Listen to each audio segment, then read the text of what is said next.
Hi everyone, Dharma Keller here, crime thriller author, excuse me, aspiring urban fantasy author, and just wanted to talk about getting a late start in life. Well, not in life, but in your author career. Because I did, sort of. Let me back things up way back. A lot of authors get started writing in their teens, and I was no different. I started writing, I guess I was in my 13, 14, somewhere around there. And I loved it. Especially writing crime fiction. I grew up reading the Hardy Boys uh, and Nancy Drew, and later evolved to Lawrence Block and Sarah Paretsky and Sue Grafton and the things.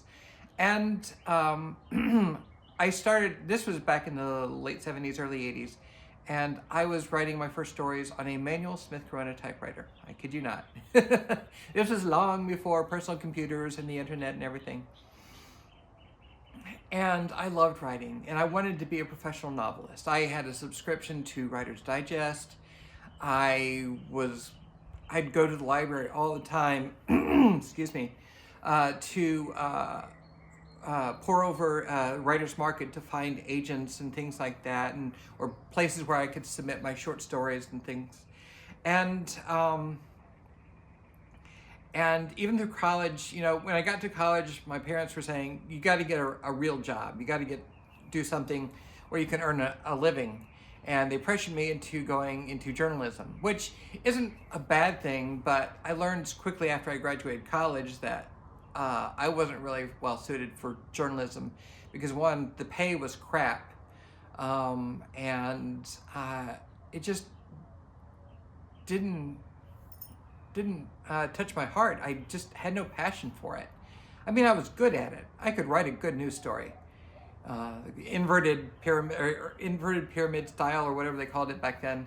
Now they've long abandoned that. But anyway, and also, what started happening is I'm transgender, and the gender dysphoria that I'd been experiencing all my life really kicked into gear in my adolescence, understandably. Body's changing in ways that you don't want it to change for trans people. Voice is getting lower, and certain changes in the body, just like, no, I want to be a girl. And by the time I got out of college, I was really struggling. I didn't even have language to describe who and what I was. I knew that there were people that are gay, and I'd heard the name Christine Jorgensen bandied about as a joke on like sitcoms.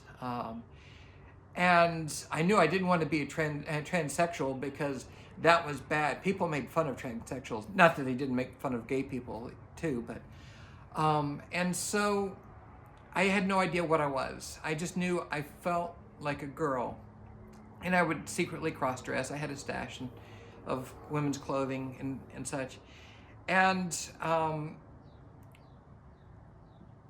by the time I got out of college, I'd long abandoned creative writing, and I had to deal with my gender stuff.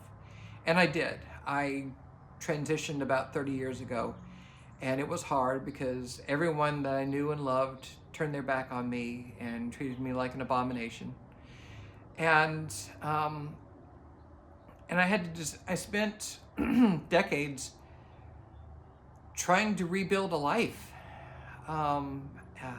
and dealing with the trauma. And eventually I met the love of my life, Eileen, and we got married 26 years ago, almost 26 years ago. And that's when I also got sober shortly before that, because I had been using alcohol as a way to try to cope with my trauma, PTSD, and everything after I transitioned. And getting sober, marrying Eileen, were the absolute best things in my life. Because throughout our marriage, she's been my best cheerleader and best encourager, and she's just been the most amazing woman I could ever expect to be with. And this was my third marriage, mind you. I'd been married to a woman prior to transition. I'd been married to a man post-transition. Both of those lasted 2 or 3 years, and they were not very healthy. And so in 2007, I was 40 years old, and someone told me about NaNoWriMo and National Novel Writing Month. And if you're not familiar with it, look it up. I don't want to, but basically it was a personal challenge to write a novel in the month of November, and I did it. And I reconnected with my joy of creative writing. I forgot how much I loved doing this. And I spent the better part of a decade honing my craft. And that's not to say that other authors have to do that. This is just my journey. Every author's journey is unique. Some people just get it right out of the start. But my point is, late starts are okay. And so I spent about a decade honing my craft, learning about story structure, character development, description, narration, just all the things, pacing. And then shortly before my 50th birthday, my first novel was published by, what was the name of it? I don't even remember the name of the imprint at this point. It'll come to me. And it was an imprint of Penguin Random House. And that was my dream. I wanted to be published by one of the big five. Woohoo!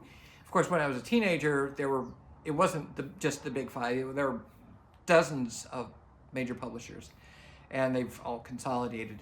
But I was 50. I turned 50 shortly after my first novel was published. I'm like, that's a late start. And then I spent the past 8 years struggling to find my audience. Because again, I write crime thrillers, which should be an easy sell, but I also write crime thrillers with lesbian or transgender protagonists. And that's a little bit harder to sell. Harder to find the people that connect with what I'm writing. And last November, I attended 20 Books Vegas author conference, and I realized that I'd been playing small. And I'll go into more in depth about that. But I realized that my own mindset had been sabotaging my efforts to connect with my audience and reach my fans. And I made some major changes. And this year, I've made $15,000 in revenue, which is not earth-shattering. It's not, but when you compare that to every year prior, I made $2,000 or $3,000 in revenue, and that's just revenue. That's not profit. Okay, this is the first year I've ever actually made a profit on my writing, and I'm almost 60 years old. I'll be 58 this year. And I'm like 58. I'm almost 60 years old, and I'm just now a 5-figure author. And it's easy to get into this mindset, oh, why did I waste my life? But I didn't waste my life. I didn't.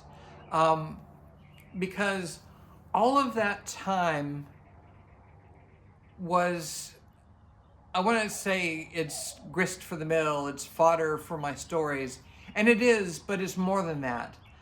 I had to go through all that I've gone through in order to write the engaging, gripping, heartfelt stories that I write.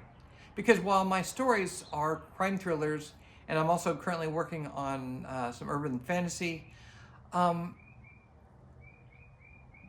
they have a lot of heart to them. And that heart comes from having experienced the traumas that I've experienced, and having gone through the processes of recovery in all of its iterations. I mean, even this past November, realizing that I've been playing small and learning how to play big. We're not just talking about marketing here. We're talking about deep soul-searching mindset and learning and taking inventory of belief systems that no longer serve me. And I had to do all of that in order to get where I am. And there are a lot of amazing people, amazing creators, painters, authors, business people who got a very late start in life. And I'll be honest with you, I'm living on borrowed time. I tried to unalive myself right before I got sober. I was in an abusive marriage to my ex-husband. I was still dealing with a lot of PTSD from transitioning, and the abandonment and the violence and the harassment and the abuse.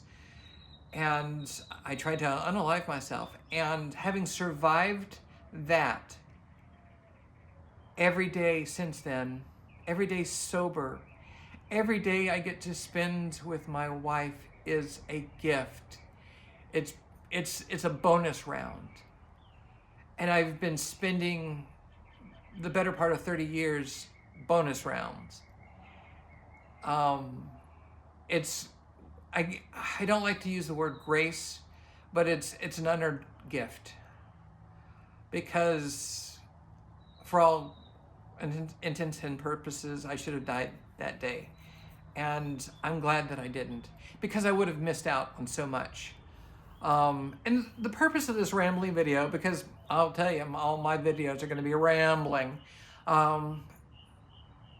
is that I don't care. It doesn't matter how old you are when you get started, really get started on whatever makes your heart sing, whether it's painting or writing or creating, doing maker stuff, 3D modeling, or whatever is your passion, gardening, whatever it is, it's never too late. As long as you're sucking air and above ground, it's not too late.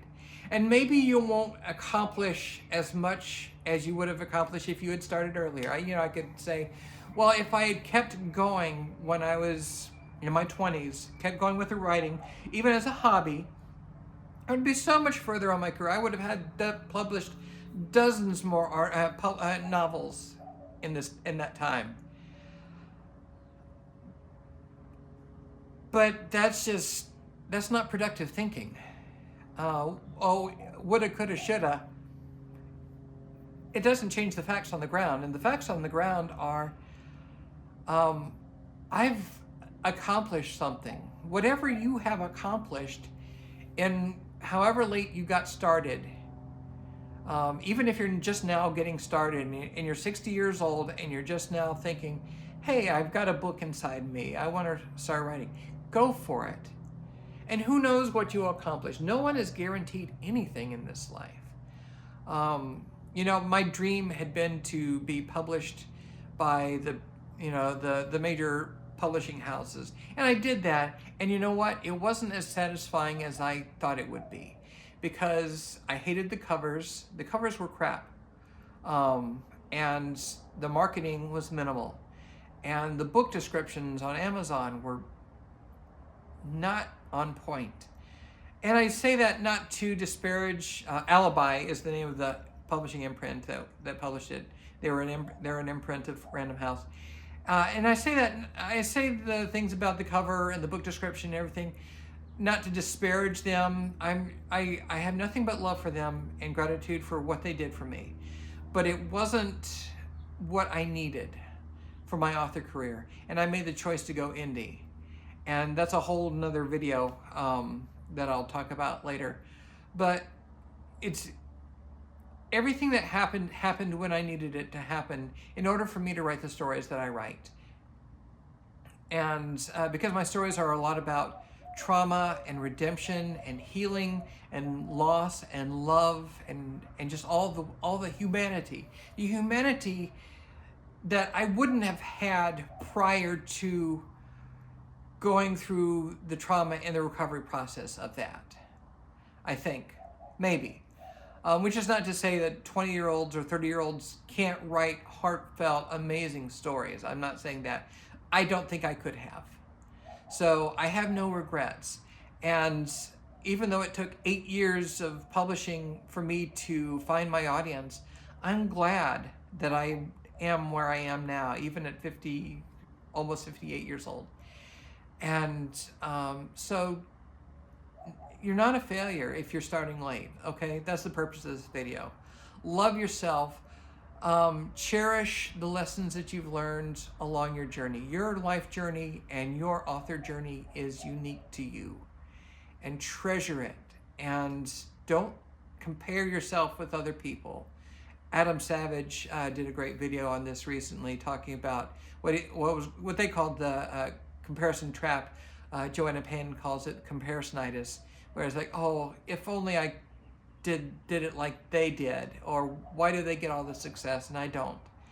I mean, that's defeating mindset. So ask yourself, and you just treasure your journey where you are. And we all make mistakes. We're running through a maze. We have no idea where we're going, and we've run into dead ends. We've got to backtrack, and we've got to try something else. That's what being an author is today.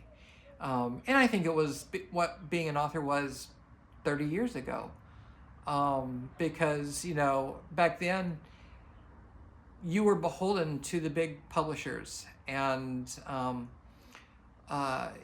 you couldn't publish more than one book a year. And if you did, you had to do it under a pseudonym. I mean, Stephen King had to write under, or I think it was called Richard Bachman. He had a pseudonym because his publishers didn't want him writing more than one book a year. And they didn't want you to write in multiple genres. And they didn't want you to publish with, you know, it's just all this control. And I'm glad that I'm past all that. So, again, a rambling video. If you like what you see here, subscribe. And if you like crime thrillers where queer women kick ass, I encourage you to go to dharmakelleher.com. There's a link in the show notes, and or the description, I guess. I've listened to too many podcasts. There's a link in the description to my website, and consider buying one or a bundle. And if you're not into crime thrillers in any way, shape, or form, but you like what I'm doing, consider buying me a coffee, and there's a link for that in the description too. I thank you for watching this rambling video, and I love you, and I wish you happy reading, happy writing, happy creating, and a happy day. Bye-bye.